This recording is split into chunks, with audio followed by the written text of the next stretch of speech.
사도행전 26장 30절에서 32절입니다. 다 같이 읽겠습니다. 시작. 왕과 총독과 번이게와 그 함께 앉은 사람들이 다 일어나서 물러가 서로 말하되 이 사람은 사형이나 결박을 당할 만한 행위가 없다 하더라. 이에 아그리빠가 베스도에게 이르되 이 사람이 만일 가이사에게 상소하지 아니하였더라면 석방될 수 있을 뻔하였다 하니라. 아멘. 주님 감사합니다. 오늘도 두 손 두 발 다 들고 우리의 마음을 열고 주님 앞에 서게 하시니 감사합니다.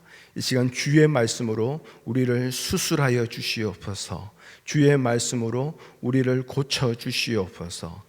주의 말씀으로 주님께서 보시기에 좋았더라는 하나님 그 자리로 우리를 옮겨 주시옵소서. 예수님의 이름으로 기도합니다. 아멘. 제가 캘리포니아에서 한 반년을 살았습니다. 그때 한 교회가 있는데요. 그 교회가 커뮤니티 서빙, 한마디로 이제 지역 사회를 섬기기 위한 그런 방법으로 주중에 교회 체육관을 오픈을 했습니다. 교회 체육관을 오픈을 했습니다. 누구나 와서 편하게 운동할 수 있도록 그렇게 배려한 것이지요. 그런데 그 넓은 체육관, 농구 콜트가 이렇게 풀로 들어가는 그런 체육관, 그보다 조금 더 컸습니다. 근데 그 넓은 체육관을 오픈해 놓다 보니까 나중에는 어떤 일이 있느냐, 그냥 두 사람이 와서 탁구를 치는데요, 탁구를 치는데 그 넓은 체육관에 불을 다 켜는 거예요. 그리고 캘리포니아니까 좀 덥지 않습니까? 그럼 그 체육관에 에어컨을 갖다가 막 한여름이긴 하지만 에어컨 온도를 갖다가 뭐 65, 68 막 이렇게 틀어놓고 운동을 하는 겁니다. 자기 집에 가면 아까워가지고 78도, 79도 틀어놓는 사람들이 그냥 체육관에 운동하니 더우니 온도를 그냥 65도까지, 68도까지 내립니다. 그러고 난 뒤에 뭐 운동했습니다. 좋습니다. 그러고 나면 불을 끄고 이렇게 하고 가야 되는데 운동 다 했다고 그냥 쏙 가버리는 거예요. 그러면 밤새 불은 켜져 있고 에어컨은 돌아가고, 그리고 또 다른 것은 그 하이스쿨 아이들이라든지 청년들이 와서 농구도 하고 이러다 보니까 농구하고 난 뒤에 막 드링크 마신 것들, 그런 거 아무렇게나 쓰레기처럼 버려져 있고, 또 더우니까 또 화장실 가서 세수도 하고 또 이렇게 소변도 보는데 자기 집 화장실에서는 그렇게 안 하면서 왜 그렇게 나오면 그런지 모르겠어요. 엉망으로 해놓습니다. 교회가 그렇게 체육관을 오픈했습니다. 그런데 이게 막상 유틸리티 그 빌 문제라든지 아니면 그 관리하고 청소하는 메인터넌스 그런 문제라든지, 또 그로 인해서 또 성도들도 힘들어하는 거예요.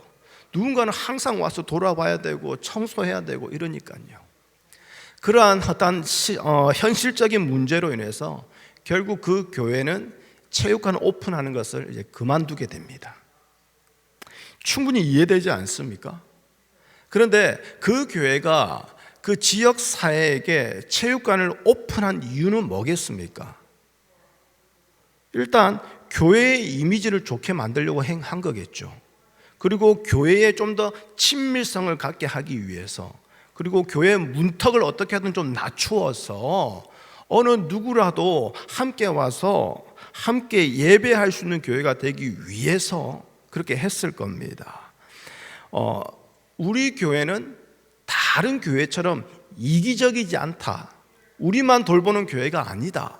우리는 교회답게, 그렇죠? 여러분들을 섬기는 교회입니다. 하나님의 사랑을 나누는 교회입니다. 그 메시지를 주고 싶었을 거예요. 그런데 그런 교회다운 교회로 세우려고 그렇게 애쓰고 힘썼는데, 그 교회다움이 전기세, 그렇죠? 수도세, 아니면 청소, 관리, 이런 현실적인 문제를 뛰어넘지 못하고 그냥 막히게 되어 버렸어요. 여러분이 생각하고 여러분이 기대하는 교회의 교회다움은 무엇입니까? 말씀드린 것처럼 이 교회처럼 지역 사회를 잘 섬기는 거예요. 그래서 이웃 사랑하는 게 뭔가 이렇게 사역처럼 보여지게 되는 거야. 이런 겁니까? 한국에서 2023년 한 해 해가지고 종교 이미지에 대해서 설문조사를 했어요. 기독교가 3위로 나왔습니다. 2위가 누구냐? 바로 천주교입니다. 근데 기독교는 그 설문조사에서 약 32점이 나왔는데요, 천주교는 한 64점이 나왔어요. 거의 2배 스코어가 나왔어요. 그러면서 왜 천주교에 대한 이미지가 그렇게 좋은가 물어봤더니 대다수의 대답이 뭐냐면 사회 구제 활동에 열심이라는 거예요. 교회처럼 자기 교회 건물, 자기 교회 사역 이것만 하는 게 아니라 천주교는 보다 사회의 약자들을 섬기고 돕기 때문에, 그래서 천주교의 이미지가 교회보다는 2배 이상 더 좋다라고 나온 거죠.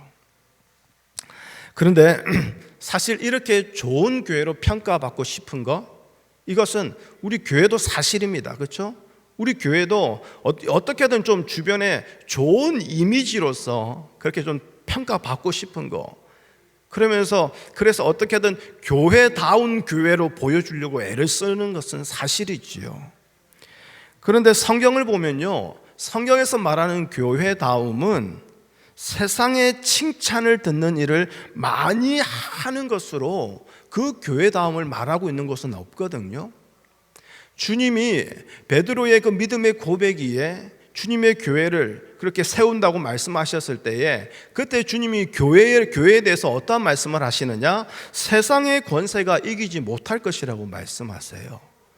그러니까 교회와 세상은 어떤 관계입니까? 서로 칭찬하고 서로 좋아서 함께 어우러지면서 가는 그런 관계가 아니라, 기본적으로 이기지 못할 관계라는 것은 무엇입니까? 서로 어떻게 해요? 싸우는 관계라는 어떤 그런 것이 담겨져 있는 거죠. 물론 이 싸움에 대해서는 제가 나중에 좀 더 자세히 설명드리겠습니다. 그런데 이 교회다움을 갖다가 자꾸 그 세상에서 칭찬받고 세상에서 인정받는 것으로서 우리는 교회답다라고 스스로 이렇게 착각하는 성도들이 교회가 너무 많은 거예요. 여러분, 교회의 교회다움은요, 어떤 상황과 형편에서도 예수 그리스도만을 고집스럽게 말하는 것, 그것으로 드러나는 거예요. 교회가 그 선한 일을 하고 그 홈리스 사역을 많이 하고 그 많은 놀라운 세상의 착한 일들을 많이 한다 할지라도, 그 안에서 예수 그리스도를 말하는 게 아니라 우리 교회를 말하고 우리 목사님 말하고 우리 교회의 사역을 말하고 있다면, 그건 이미 교회다움을 잃어버린 교회예요. 예수님만을 말하고 교회가 행하고 추구하는 것, 그 모든 것 역시 오직 예수 그리스도에게로 집중되어 있는 것, 이것이야말로 교회의 교회다움이라는 거예요. 그런데 이렇게 예수님만을 말하고 무엇을 하든지 예수님께로만 집중되는 이 교회다움에서 자꾸 벗어나 있다 보니까 어떻게든 내 교회 이미지를 좋게 만드는 것, 그래서 그렇게 하는 이유는 뭐라고요? 내 교회 더 크게 만들고 더 성장시키고자 하는 그 인간의 탐욕이 그대로 교회 안에서 작동하고 있다 보니, 결국 교회 안에서도 세상에서 일어나는 똑같은 그 문제들이 일어나지 않습니까? 돈 문제 일어나지 않습니까?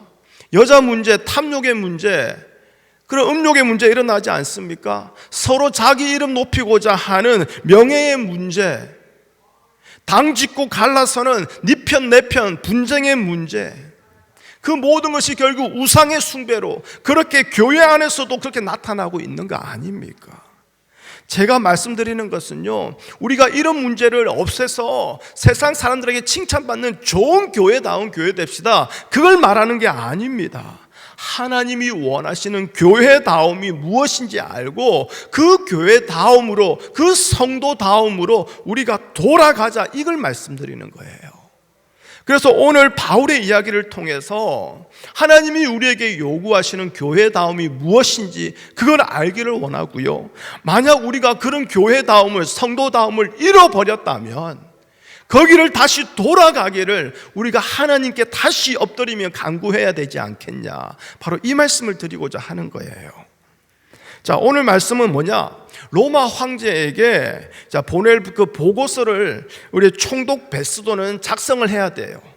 근데 아무리 바울을 살펴봐도 그 보고서를 작성할 만한 어떠한 자료를 전혀 찾지를 못합니다. 그럼에도 그 가이사에게 그 편지는 보내야 되고, 근데 적을 만한 건덕지는 없고, 그런데 마침 분봉왕 아그리빠가 문안하러 왔기에 그 아그리빠에게 이런 자가 있다. 그러니까 아그리빠도 호기심이 드는 거죠. 어떤 사람인지 자기도 한번 보고 싶습니다. 그렇게 시작된 바울에 대한 이거는 재판이라기보다는 좀 이렇게 청문회 같은 거예요. 그렇죠? 그런 청문회에 대한 그 결과가 지금 오늘 나온 거죠. 자, 우리 30절, 31절 함께 읽어보겠습니다. 시작. 왕과 총독과 버니게와 그 함께 앉은 사람들이 다 일어나서 물러가 서로 말하되 이 사람은 사형이나 결방을 당할 만한 행위가 없다 하더라. 자, 이게 그 청문회의 결과입니다. 아시다시피 바울은요, 자신의 무죄를 증명하기 위해서 변호사를 대동하고 아니면 자신의 뛰어난 학문으로 자신을 변호하고 그런 적이 한 번도 없습니다. 오히려 그런 기회가 있을 때마다 바울은 예수님의 부활에 대해서 증거했죠. 물론 이에 대해서 그 총독 베스도와 분봉왕 아그리빠의 반응은 그렇게 호의적이지 않았습니다. 여러분 28절을 보시면 알겠지만 아그리빠는 뭐라고 하냐면, 바울 네가 적은 말로 나를 권하여 그리스도인이 되게 하려 하는도다, 이렇게 말을 해요. 이 당시에 그리스도인이라는 것은 아주 사람을 아주 인격적으로 모독하는 말이거든요. 지금 우리에게는 그리스도인 하면 그렇지, 우리가 그렇죠, 신앙으로서 예수님을 섬기고 막 이렇게 참으로 이제 본이 되는 그런 귀한 분으로 우리는 생각하지만, 이 당시 그리스도인은 저기 어디 갈릴리 나사렛 총구석에서 나타난 어떤 이단 잡신, 그렇죠, 하여튼 사이비 종교, 그 예수라는 자를 따르는 아주 그냥 못 배운 자들, 그래서 사회적으로 능멸의 대상이었던 그 이름이 바로 그리스도인이었거든요. 그런데 그 아그리빠가 뭐라고 합니까? 네가 적은 말로 나를 감히 그런 그리스도인이 되게 하려고 하느냐? 오히려 불쾌감을 드러내죠. 그리고 24절에 총독 베스도는 뭐라고 하냐면, 야 바울 네가 너무 많이 배워서 그 학문이 너를 미치게 만들었구나, 그렇게 말하였습니다. 자, 바울이 그토록 기회가 있을 때마다 오히려 그 기회를, 그 틈새를 끼고 들어가서 그렇게 외치고 증거했던 그 예수 그리스도의 부활에 대해서, 그리고 지금도 그 예수님은 살아계셔서 역사하십니다, 그 이야기에 대해서 그들은 전혀 관심을 두지 않고 있다는 거예요. 그들의 관심은 이 바울에게서 사형이나 결박을 할 수 있을 만큼의 중대한 범죄가 있느냐, 이거였어요. 여러분, 지금 바울하고 총독과 아그리빠 이 둘 사이에 지금 대화가 되고 있습니까? 제가 이렇게 질문 던지니까 어떤 분들은 우리 남편을 생각할 거예요. 그렇게 얘기했는데 돌았으면 못 들었대. 언제? 이래 얘기해요. 제가 그러거든요. 여러분, 서로 대화를 한다는 것은 서로 마음을 열고 같은 한 주제에, 그렇죠? 마음을 담아서 그렇게 얘기를 해야 그게 대화가 되는 거 아닙니까? 근데 바울은 지금 예수님에 대해서 얘기하고 있는데 이 사람들은 예수님에 대해서 관심이 없어요. 바울이 어떠한 죄가 있느냐, 거기에 관심이 있어요. 그러니까 대화가 제대로 이루어진 것이 아니라는 거죠. 그런데 31절에 보면 그들의 결론이 뭡니까? 바울에게는 아무런 문제가 없다. 그 자리에 참여한 사람들이 그런 결론을 내렸다라는 거예요. 참 흥미롭지 않습니까? 대화가 제대로 이루어진 것도 아니에요. 그러면 그 바울을 이전부터 이미 알고 있었느냐? 아니에요. 오늘 그 자리에 처음 만난 거죠. 그렇지 않습니까? 그리고 아니면 그러면 그 전에 이미 사람을 보내어서 바울에 대한 어떤 배경을, 백그라운드를 다 조사해서 가져오게 했느냐? 전혀 그런 거 없습니다. 다들 여러분 경험하셨겠지만 젊은 남녀가 서로 만나서 연애를 합니다. 사랑을 합니다. 불같이 뜨거운, 그렇죠, 봄, 여름을 보내기도 하고, 그러면서 서로 좀 이렇게 싸우고 다퉈서 좀 가라앉는 그런 가을과 겨울을 보내기도 하면서, 그러다가 결국 어떻게 됩니까? 이 사람이라면 내가 내 평생을 함께 보낼 사람이구나, 그런 확신이 들 때에 그렇게 결혼을 하지 않습니까? 이 사람이라면 내가 평생 사랑할 수 있고, 이 사람은 나를 평생 사랑해 줄 수 있는 사람이야. 그렇게 서로가 잘 알고 확신이 들었을 때 결혼을 하지 않습니까? 그런데 결혼하고 나면 여러분, 열의 8, 9은 다 무슨 말 합니까? 쏘갔다. 내 저럴 줄 몰랐는데. 그렇죠? 하나같이 다 쏘갔다, 그 말 하지 않습니까? 사람이 저럴 줄 몰랐어. 저렇게 변한 줄 몰랐어. 여러분, 이 얘기요, 저도 많이 들었습니다. 왜 그럴까요? 우리는 가장 잘 안다고 생각했거든요. 그만큼 많은 시간을 보냈어요. 많은 대화를 했어요. 많은 일들을 함께 겪으면서 이 사람은 확실하다, 그렇게 말을 했음에도 불구하고 결혼하고 나면 전혀 다른 사람이 나타나거든요. 그런데 지금 바울을 만난 사람들은 어떤 사람들입니까? 바울하고 많은 시간을 보냈나요? 이런저런 이야기를 함께 나눴나요?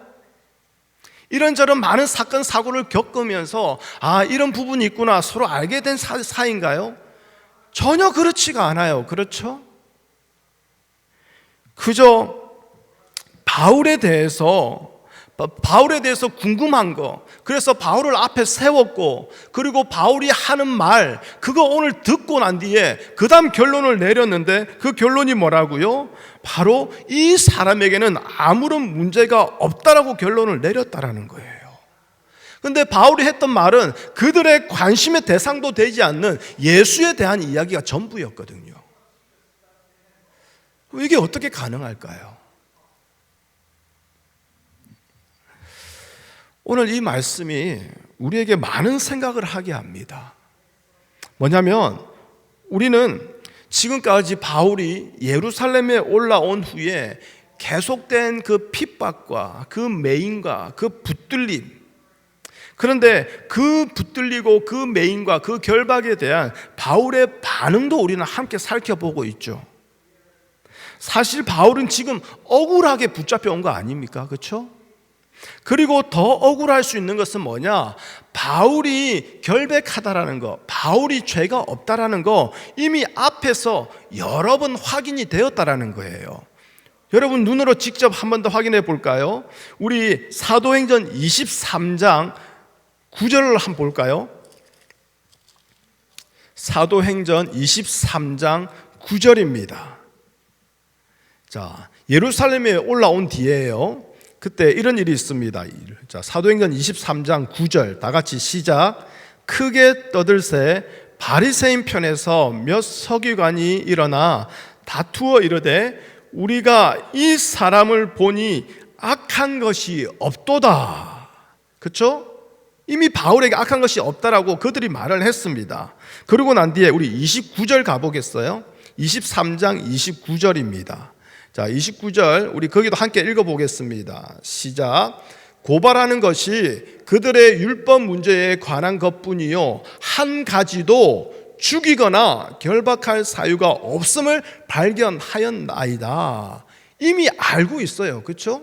그리고 난 뒤에 우리 25장 18절의 말씀을 볼까요? 25장 18절입니다. 자, 25장 18절 시작. 원고들이 서서 내가 짐작하던 것 같은 악행의 혐의는 하나도 제시하지 아니하고. 자, 그리고 25장 25절 보겠습니다. 25장 25절 시작. 내가 살피건대 죽일 죄를 범한 일이 없더이다. 이미 바울이 무죄하다라는 것은 앞에서 이미 4번이나 밝혀졌어요. 그들의 입술로서 그들이 스스로 그렇게 얘기를 했다라는 거예요. 그럼에도 불구하고 바울은 여전히 매여 있습니다. 그렇다면 그런 자신을 신문하는 총독 베스도나 아그리빠, 그리고 그 자리에 앉아있는 그 높은 자들에 대해서 바울은 좋지 않은 감정을 충분히 가질 수 있는 거 아니겠습니까? 그런데 바울에게는 그런 모습이 안 보인다라는 거예요. 제가 지난 주일날요, 저기 엘리코 시리에 있는 그 H마트에 장을 보러 갔습니다. 근데 장을 다 보고 난 뒤에 우리 한국 사람들은 항상 그거 있잖아요. 어느 줄이 빨리 계산할 것 같은 그런, 그걸 멀리서 오면서 우리는 이미 스캔을 하면서 오잖아요. 상황을 살피면서 어떤 캐시어가 잘하는지, 또 어떤 칼트에 물건이 얼마나 들어있는지, 그걸 멀리서 쫙 보면서 상황 파악을 하고 바로 가장 빨리 할 것 같은 그 캐시어 그 라인에 줄을 섰어요. 그런데 바로 저 앞에 한 미국 자매들이 한 3명이 그렇게 계산을 하기 시작하는데 물건이 많지가 않아요. 금방 하고 금방 나갈 것 같더라고요. 그래서 야, 역시 내가 빠른 줄에 잘 섰어 이러면서 괜히 막, 남자들은 또 그런 데서 또 이렇게 승리감을 맛보거든요. 아무튼 그러면서 기다리고 있는데 그 앞에 미국 자매들이 이제 카드로 계산을 하는데 이 카드가 이게 결제가 안 돼요.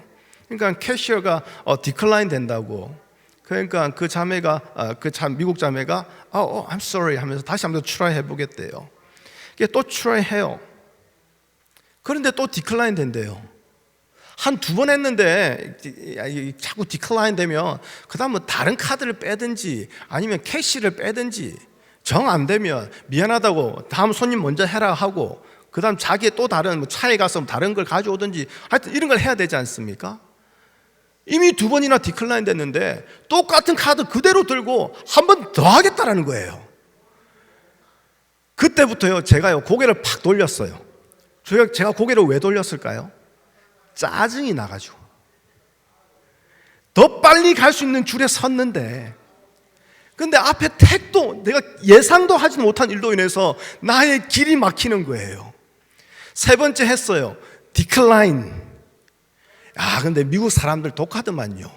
보통 친구가 그렇게 결제가 안 되고 좀 곤란한 상황이 되면 옆에 있는 친구들이 자기 카드 빼가지고 일단 이걸로 해, 나중에 또 돈 있으면 줘, 그렇게 할 만도 하잖아요. 옆에 친구 둘이도 가만히 보고만 있더라고요. 그거 보니까 속이 더 터지더라고요. 야, 너희들이 친구냐 뭐냐.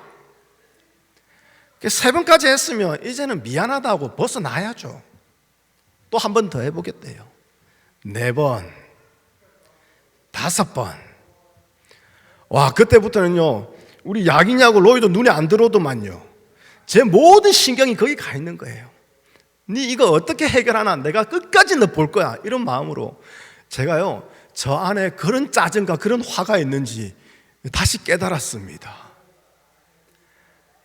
여러분, 이게 물론 이제 저의 부끄러운 모습이기도 한데요, 우리 모두에게는 이런 모습이 있지 않습니까? 그러니까 앞에 계산 안 되는데 잡고 있어서 화난다, 이걸 말하는 게 아니라 별거 아닌 일에도 내 기대대로, 내 생각대로, 내 계획대로 되지 아니하면 우리는 불평하면서 짜증내지 않습니까? 화를 내지 않습니까? 이게 인간이에요. 그런데 바울은 어떻습니까? 잘못한 것이 전혀 없는 상황이에요. 그럼에도 불구하고 2년이나 감옥에 넘게 갇혀 있었습니다. 이미 자신의 결백을 아는 자들이 그저 서로의 이해관계로 인해서 지금 또 바울을 앞에 세워놓고 신문하고 있습니다. 여러분, 충분히 짜증나지 않겠습니까? 충분히 화나지 않겠습니까? 바울이 그들에게 좋지 않은 감정을 드러낼 만하지 않겠습니까? 그런데 바울에게 그런 모습이 없다라는 것은 무슨 말이겠습니까? 지금 바울은요, 우리가 바라보는 것과는 차원이 다른 것을 바라보고 있다라는 거예요. 우리 눈에는 그것 때문에 미치겠는데 그 문제가 바울에게는 미칠 만한 문제가 아니라는 거예요. 바울에게는 지금의 상황과 지금의 모든 형편, 그 모든 처지에 대해서 억울하지 않도록 할 만한 더 강한, 그 넓은, 더 풍성한 무언가가 있었다라는 것이지요. 그것이 무엇입니까? 바로 예수 그리스도 복음을 증거하기 위하여 하나님이 이 모든 것을 행하시고 인도하고 계신다. 바로 그 믿음이 있었다라는 거예요. 근데 그 믿음이 머릿속에 머물러 있는 어떤 사고적인 그런 추상적인 믿음이 아니라 그 믿음이 내 손과 발을 이끌어가는 실질적인 삶의 힘이요, 삶의 능력이었다라는 거예요. 여러분, 같은 동족 그 유대인들이 바울을 붙들어서 고소하고 로마 법정에 넘겨준 것, 이거 구약에 보면 요셉의 이야기 아닙니까? 형들이 자기를 붙잡아서 애굽 상인들에게 팔아 넘긴 거. 그런데 애굽은 나중에 뭐라고 하죠? 그 일을 하나님께서 당신을 살리시고자 나를 먼저 이곳에 보내신 일입니다. 그렇게 말하지 않습니까? 바울도 마찬가지예요. 자신을 붙잡아서 이방인의 손에 로마의 법정에 넘겨준 그 모든 일까지도 당신이 하는 것이 아니라 하나님께서 행하신 일입니다. 그러니 그러한 못된 짓을 한 사람을 향한 원망이나 미움이 생길 필요가 없는 거예요. 예수님께서 너희 원수를 향해서 기도하라고 말하지 않습니까? 너희 원수를 사랑해라고 말하지 않습니까? 바로 이거 아닙니까? 표면적으로 보면 나에게 원수예요. 표면적으로 보면 내가 사랑할 수 없는 사람이에요. 근데 하나님은 그를 통해서 나에게 무엇을 가르치십니까? 하나님의 은혜와 살아계신 예수 그리스도의 그 사랑을, 그 인도하심을 우리에게 가르치셨던 것이지요. 그러니 그러한 자에 대해서 분냄도 없는 것이요, 그로 인해서 내가 지금 처하게 된 이 상황에 대해서 억울함도 생기지 않는 거죠. 대신 바울이 최선을 다하는 것은 뭡니까? 지금 자신에게 주어진 그 처지와 상황이라는 모든 기회를 동원하여서 예수 그리스도를 전파하는 것, 여기에 바울은 최선을 다하고 있어요. 참 저하고 많이 다릅니다. 저는 그 상황에서 그 미국 자매를 향한 미움과 불만과 불쾌와 짜증을 향해서 저는 최선을 다했는데, 바울은 그 모든 상황을 예수를 전하는 것으로 최선을 다해서 그렇게 살아가고 있다라는 거죠. 그러니 바울은 지금 자신 앞에 서서 자신을 신문하는 아그리빠나 베스도도 예수님을 전하게 하시는 하나님의 도구로 바라보게 되는 것이고, 그러니 그에게 미워할 이유가 없는 것은 당연한 것이요, 동시에 그들 또한 예수님이 필요한 불쌍한 영혼이라는 것. 그러니 그들에게 뭐라고 합니까? 나와 같이 되기를 원합니다. 그렇게 예수님을 전하는 거 아닙니까? 감정적인 그 대립을 세울 필요가 없었던 것이지요. 그리고 여기서 우리가 더 한 가지 살펴볼 것은 뭐냐? 이러한 바울의 생각이, 이러한 바울의 중심이 결국 바울을 어떻게 만들어 버리느냐? 그들에게 잘 보여서 어떻게든 여기서 풀려나려고, 어떻게든 이 모든 상황을 잘 해결해 보려고 애쓸 필요성을 바울은 전혀 느끼지를 못했다라는 거예요. 바울은 어떠한 형편과 상황에서도 오직 하나님 편에 서서 행동하고 말하고 있다는 것 뿐입니다. 그리고 그 결과는 어떻게 돼도 문제될 것이 없는 거예요. 우리가 하나님께 기도하고 하나님께 모든 것을 맡긴다고 하지만, 그럼에도 우리가 시험 드는 이유는 뭡니까? 기도할 때에 그 기도에 대한 응답을 우리는 이미 기대하고 있지 않습니까? 하나님께 모든 것을 맡깁니다라고 고백할 때에 이렇게 고백하는 나의 믿음 좋음을 보시고 하나님은 내가 원하는 대로 해주실 거야 라는 그 기대를 우리는 가지고 있지 않습니까? 근데 그 결과가 우리의 기대대로 되지 아니하니 우리는 시험에 드는 거 아닙니까? 여러분, 하나님께 모든 것을 맡긴다라는 것은 그 기대를, 그 결과를 우리의 생각대로 만들어 놓지 않는다라는 겁니다. 하나님께 모든 것을 맡긴다라는 것은 오늘 순간에, 오늘 내가 살아가는 모든 일에 최선을 다하며 정직하게 살아가되 그 일의 결과는 하나님 손에 다 내어놓는다라는 거예요. 그게 하나님을 믿는다, 하나님께 모든 것을 내어놓는다라는 뜻이지요. 지금 바울이 그런 거 아닙니까? 그러니 바울이 모든 최선을 다하고 모든 수고로 섬긴다 할지라도 그에 대한 그 바울의 기대대로, 예상대로 그런 일이 일어나지 아니한다 할지라도, 그리 아니하실지라도 바울이 감사한 것은 오늘 우리가 읽은 그 말씀 앞에 사도행전 26장 16절에 보면 나 같은 자를 예수 그리스도를 증거하는 종과 증인으로 삼아주신 하나님의 은혜가 더 크고 놀랍기 때문에 그런 것이지요. 이것이 세상을 살아가는 성도의 모습이어야 되지 않겠습니까? 성도인 우리에게 중요한 것은 오직 하나님 편에 서서 당당하게 정직하게 사는 겁니다. 믿지 않는 자들에게 잘 보이려고 애쓸 필요가 없는 거예요. 아부하며 그들의 비위를 맞춰야 할 이유가 없는 겁니다. 전도할 때에 바로 예수님 얘기하면 그들 불편해한다. 그래서 예수님 얘기 바로 하지 말고 우리 교회 이야기하고 우리 목사님 좋은 거 이야기해라. 그게 뭡니까? 비 맞춰서 솔솔솔 해가지고 사람 교회 데리고 오겠다라는 거지. 정말 예수님을 전하는 건 아니지 않습니까? 물론 그렇게 해서 하나님이 또 역사하시고 인도하시겠지요. 그런데 그 생각의 출발점 자체가 무엇입니까? 그들의 비위를 맞춰주자, 감정 상하지 않게 해주자, 그거 아닙니까?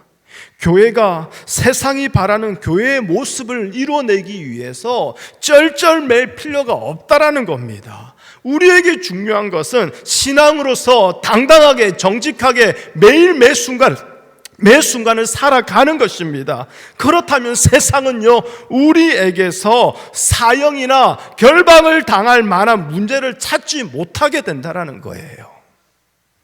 성도라고 하면서도 하나님을 믿는 신앙으로 정직하게 당당하게 살지 못하고 오늘도 내일도 자신의 유익을 쫓아가고 있습니다. 신앙이라는 이름으로 어떻게든 자신을 극대화하고 자신을 높이기를 포기하지 못하니 결국 세상의 손가락질 받는 모습이 교회에서, 성도에게서 나타나게 되는 거 아닙니까?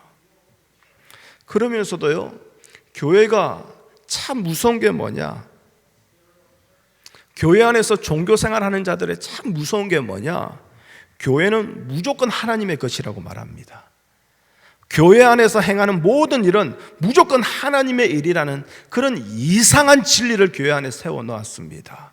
그래서 교회 일과 세상의 나의 직장 일이 부딪힐 때에 교회 일을 택하지 아니하고 직장 일을 택하면요, 그 믿음 없는 자라고 우리 바로 정죄하지 않습니까? 여러분, 그러니 교회 일을 반대하는 거, 교회를 핍박하는 거 모두 마귀의 역사, 사탄의 짓거리라고 그렇게 말합니다. 그러면서 그 사탄과 그 세상과 대립하고 싸워야 된다고 얘기합니다. 한 교회가 새로 교회를 건축합니다. 그 건축하는 땅에 들어가서 예배드리고 하나님 이제 이곳에서 하나님 일을 행하여 주시옵소서 선포하고 건축을 시작하는데 주변 이웃들이 교회 건축을 반대합니다. 이런저런 이유로 반대합니다. 그때 교회에서 던지는 메시지가 뭡니까? 하나님, 드디어 악한 것들이 역사하기 시작합니다. 사탄아 떠나갈지어다. 그러면서 땅 밟기 기도하지 않습니까? 그 이웃들 그 마당 앞에 가면서 거기서 예수의 이름으로, 예수의 이름으로, 예수의 이름으로 이러면서 땅 밟기 하지 않습니까? 그렇게 하다가 안 되면 나중에 어디까지 갑니까?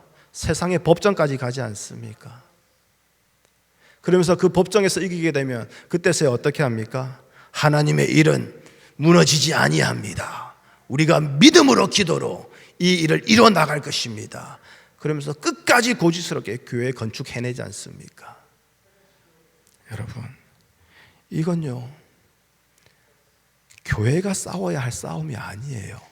물론 제가 앞에 말씀드렸다시피 교회와 세상은 항상 대립 관계에 있습니다. 함께 하지 못합니다. 결코 서로 섞일 수가 없고요, 결코 타협할 수 없는 서로 다른 세계를 살아가는 존재가 바로 교회요 성도며 세상이라는 거예요. 그런데 이것은 하나님 나라를 이 땅에서 살아가야 할 그 성도의 가치관, 그 성도의 사고방식이 다르기 때문에 일어나는 것이지, 나의 유익에 방해가 된다고 하여 내 교회 건물을 세우지 못한다고 하여 감정적인 대립을 나타내고 세상의 법정까지 가서 싸워야 되는 그 싸움을 말하는 것이 아니라는 거예요. 여러분, 교회가 세상에서 싸워야 한다면요, 그것은 세상이 살아가는 것처럼 이 땅을 살아가지 않는 것을 보여주는 것, 이게 교회다운 싸움이요, 이것이 성도다운 싸움이요, 이것이 주의 증인으로 살아가는 자의 싸움이라는 거예요. 여러분, 바울을 보십시오. 바울은요, 자신의 유익보다는 모든 기회를 예수 그리스도를 증거하기 위한 기회로 삼았습니다. 자신을 위해서 살아가는 것이 당연한 그 세상의 사고방식, 그 가치관과의 싸움이지, 자신이 건축하고 자신이 개척하고 세운 그 교회의 이미지가 나빠지는 것, 그래서 어떻게든 세상이 바라고 기대하는 교회의 모습으로 만들어서 교회를 더 성장시키고 더 크게 만들기 위한 그런 싸움이 아니었다라는 거예요. 그런데 오늘날 많은 교회가, 많은 성도가 바로 이러한 교회됨에서 벗어나지 못하고 있습니다. 왜 그럴까요? 돌직구 던지면서 말해보자면 예수 그리스도 십자가 앞에서 예수님을 만난 적이 없어요. 십자가는 맨날 차에 달려 있는 것이고, 교회 오면 한 번씩 앞에 달려 있는 것이고, 집에 그냥 하나 그냥 디스플레이로 놓여 있는 것이지, 정말 내 영혼이 그 십자가 앞에 서본 적이 없는 거예요. 설령 있다 한다 할지라도 처음 예수 믿을 때 한 번 하게 되는 한 번의 사건으로 지나간 일로 여기는 거예요. 더 이상 오늘 나에게, 지금 나에게 역사하시는 살아계신 하나님의 능력이 되지 못하기 때문에 그렇습니다. 그러니 더 이상 자신이 예수 그리스도의 증인, 종이 아니라 나의 유익을 위해서 살아가는 세상의 사고방식, 옛 사람의 모습이 그대로 내가 교회 안에서 주인 되어 나를 세우고 나를 섬기며 나를 높이는 자로 존재하고 있는 거 아닙니까? 사도 바울이 이러한 자를 어떻게 설명했는지 아십니까? 우리 로마서 말씀 한번 볼까요? 로마서 1장 21절에서 23절입니다. 이 로마서의 편지는요, 예수 안 믿는 자들에게 보낸 게 아니라 로마 교회 성도들에게 보낸 거예요. 근데 그들에게 이런 자들이 있다라는 겁니다. 함께 읽어봅니다. 시작. 하나님을 알되 하나님을 영화롭게도 아니하며 감사하지도 아니하고 오히려 그 생각이 허망하여지며 미련한 마음이 어두워졌나니 스스로 지혜 있다 하나 어리석게 되어 썩어지지 아니하는 하나님의 형상을 썩어질 사람과 새와 짐승과 기어다니는 동물 모양의 우상으로 바꾸었느니라. 저렇게 교회 안에서 존재하고 있으니 세상의 음란과 시기와 질투와 당짓는 것이 교회 안에서 왜 안 나타나겠습니까? 안 나타나는 게 이상한 거죠. 그렇지 않습니까? 여러분, 바울이 이미 자신의 입술로 고백한 것처럼 바울은 자신을 예수 그리스도를 증거하는 일에 부름받은 그 종으로 여기고 있을 뿐입니다. 여러분, 종이란 것은 하찮은 존재예요. 우리는 종이라는 존재를 영화에서 아니면 책에서 그렇게 우리가 보아서 아는 것이지, 바울은 실제 종이 어떠한 존재인지를 눈으로 보며 느낄 수 있는 그 시대를 살았던 사람 아닙니까? 그 종의 비참한 삶을 아는 자예요. 그 종이 얼마나 비참한 존재인지 아는 자예요. 그런데 바울은 자신을 그 종이라고 말합니다. 그 종은 주인 앞에서 자신의 유익을 구할 수 없다라는 거 압니다. 만약 그렇다면 그는 이미 종의 위치에서 벗어난 자라는 거 바울은 잘 압니다. 예수님을 만난 바울은 주님이 세우신 이 종의 위치가 무엇인지 어떠한 자인지 명확하게 알고 그 자리를 지켰던 것이지요.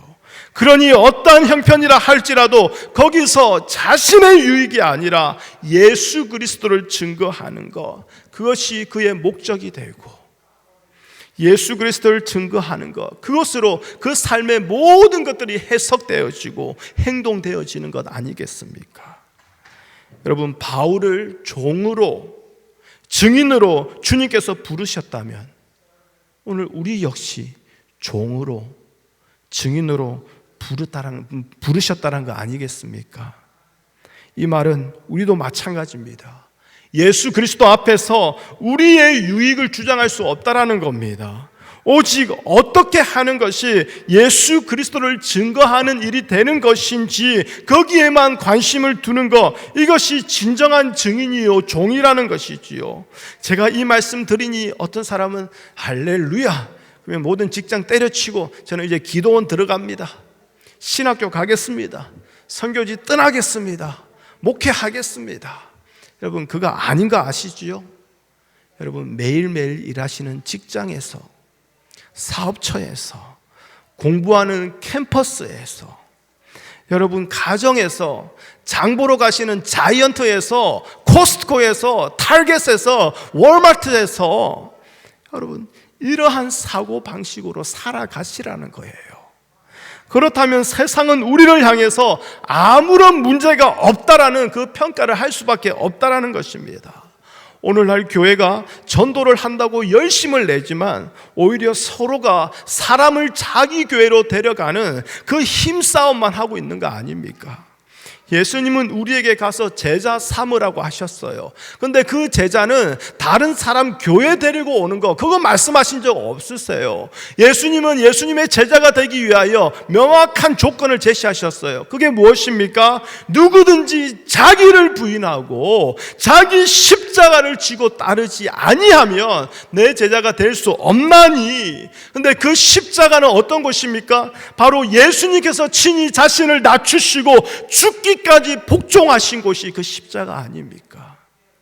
죽기까지 복종하신 그 십자가의 정신이 굳게 세워지고 어디보다도 확실하게 보여져야 될 것이 바로 이 교회인데, 바로 그 교회로 부름받은 우리 한 사람 한 사람 성도인데, 이 교회에서 죽지 아니하고 오히려 살아있어 내 교회를, 우리 교회를 더 높이 세우겠다고 그렇게 어떻게든 바벨탑처럼 높이 세워가면 그때서야 하나님의 은혜, 우리 교회는 복받았어, 우리는 하나님께 사랑받았어, 그렇게 해석하고 받아들이고 있는 거. 여러분, 그러니까 예수님 믿으세요 말은 하고 있지만 그 삶은 예수를 가리고 있고 예수를 회방하는 자로 살아가고 있는 것이 우리의 실상일 수 있다는 거예요. 여러분, 말씀을 정리할게요. 마태복음 5장에 가보면요, 예수님께서 친히 말씀하신 믿는 자들의 모습이 있어요. 예수님을 믿는 자들의 모습이 예수님이 친히 말씀해 놓으셨는데 그게 우리가 잘 아는 산상수훈 팔복입니다. 그런데 한국에 계시는 박영선 목사님, 하나님의 열심이라는 그 책을 적으신 아주 어른 목사님이신데요, 그 목사님께서 이 팔복을 오늘 우리들의 말로 이렇게 살짝 바꿔서 말씀을 하셨더라고요. 거기에 저도 제 말을 살짝 더해서 이렇게 한 말씀 드리겠습니다. 심령이 가난한 자는요, 주님 앞에 나아갈 만한 아무런 조건이 없는 자, 애통한 자, 주 없이 산 모든 것에 후회밖에 없는 자, 의에 줄이고 목마른 자, 평생 자랑거리 하나 없는 자, 긍휼히 여기는 자, 어떤 형편에서도 할 말이 없는 자, 마음이 청결한 자, 생각할 줄 모르고 계산할 줄 모르는 자, 화평케 하는 자, 피해를 당하고도 말할 권리가 없는 자, 의를 위하여 박해를 받는 자, 모두의 조롱거리가 되는 자. 이것이 교회요 성도라는 겁니다. 교회는 세상의 모범이 되어 칭찬받는 곳이 아니라 오히려 세상의 조롱거리가 되는 곳입니다. 왜 그럴까요? 그들이 살아가는 방식 자체가, 가치 자체가 다르기 때문입니다. 여러분, 이러한 자가 자기 유익을 위해서 세상에서 거짓말하고 욕하며 시기하고 분쟁하면서 그렇게 다투면서 살아가게 될까요? 결코 그럴 수 없습니다. 그럼에도 불구하고 우리가 이렇게 살아가고 있다면 예수를 믿는다고 하는 것은 그냥 말소리일 뿐, 여전히 나를 믿으며 나를 위해서 세상의 가치관과 사고방식으로 세상이 원하는 것을 목적으로 두고 살아가고 있기 때문에 그런 거죠. 여러분, 우리는 이 모든 것에서 다 벗어나야 됩니다. 왜요? 성도 되기 위해서요? 그렇게 착하게 살면 복받고 우리 교회도 전도가 잘 되기 때문에요? 네, 그럴 수도 있겠지요. 그런데 그보다도 중요한 것은 이 모든 것은 어둠의 모습이기 때문에 그렇습니다. 이 모든 것은 하나님이 내버려 주신 자들의 모습이기 때문에 그렇습니다. 이 모든 것은 세상의 영광을 위해서 하나님을 마음에 두기 싫어하는 자들의 모습이기 때문에 그렇습니다. 우리는요, 빛에 속한 빛의 자녀들이에요. 자연히 빛에 속한 자의 모습으로 살아가야 되지 않겠습니까? 성도인 우리가 정직하고 진실해야 하는 것, 그것은 성도라는 이 은혜의 자리가, 이 은혜의 신분이 그것을 요구하기 때문에 그런 거예요. 오직 하나님의 은혜로 하나님을 의지하는 자로 부름받은 자가 성도이기 때문에 다른 힘을 의지할 필요가 없다라는 것입니다. 다른 힘에 굴복할 이유가 없다라는 것입니다. 그렇다면 거짓을 행할 이유가 있겠습니까? 사기쳐야 할 이유가 있겠습니까? 시기하고 질투해야 할 이유가 있겠습니까? 바로 이것이 성도를 정직하게 담대하게 행하도록 하는 것이요, 이것이 바로 성도다움으로, 교회다움으로 우리를 돌아가게 한다라는 겁니다. 혹시나 내가 정직하게 살면 사람들이 나를 신뢰할 것이고, 그러면 내가 예수 믿으라고 말할 때 내 말도 잘 듣지 않을까라고 생각하는 거, 여러분, 그런 거 아닙니다. 여러분, 어떤 꿍꿍이를 가지고, 어떤 속셈을 가지고 하는 척하는 거, 그게 누굽니까? 바로 바리새인들 아닙니까? 회칠한 무덤이라고, 독사의 자식들이라고 예수님께 욕도를 먹었던 자들 아닙니까? 여러분, 내가 착하게 산다고 해서 세상이 내 말을 들어줄 것이라는 그 생각, 그리고 교회 안에서는 하나님께 복받게 될 것이라는 생각, 그래서 결국 세상에서도 교회에서도 인정받게 될 것이라는, 여러분, 그 생각, 착각입니다.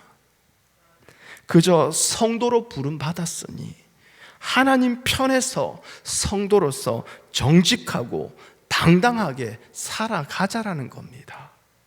그렇지 않으면 그 어떤 선함과 놀라운 일들을 행한다 할지라도 결국은 예수를 회방하는 자로 살아갈 수밖에 없게 돼요. 그러므로 여러분, 마지막으로 당부드립니다. 부탁드립니다. 어떤 일에서든 주님을 생각하십시오. 어떤 말을 하든 주님을 생각하십시오. 혹시 나의 이런 행동과 이런 말이 주님을 회방하는 것이 아닌지 다시 한 번 더 살피면서 증인답게, 종답게 그렇게 존재하기를 바라겠습니다. 우리 마지막 성경 두 구절을 읽고요, 모든 설교를 마치도록 하겠습니다. 갈라디아서 5장 24절입니다. 갈라디아서 5장 24절 시작. 그리스도 예수의 사람들은 육체와 함께 그 정욕과 탐심을 십자가에 못 박았느니라. 갈라디아서 6장 14절 시작. 그러나 내게는 우리 주 예수 그리스도의 십자가 외에 결코 자랑할 것이 없으니 그리스도로 말미암아 세상이 나를 대하여 십자가에 못 박히고 내가 또한 세상에 대하여 그러하니라. 아멘.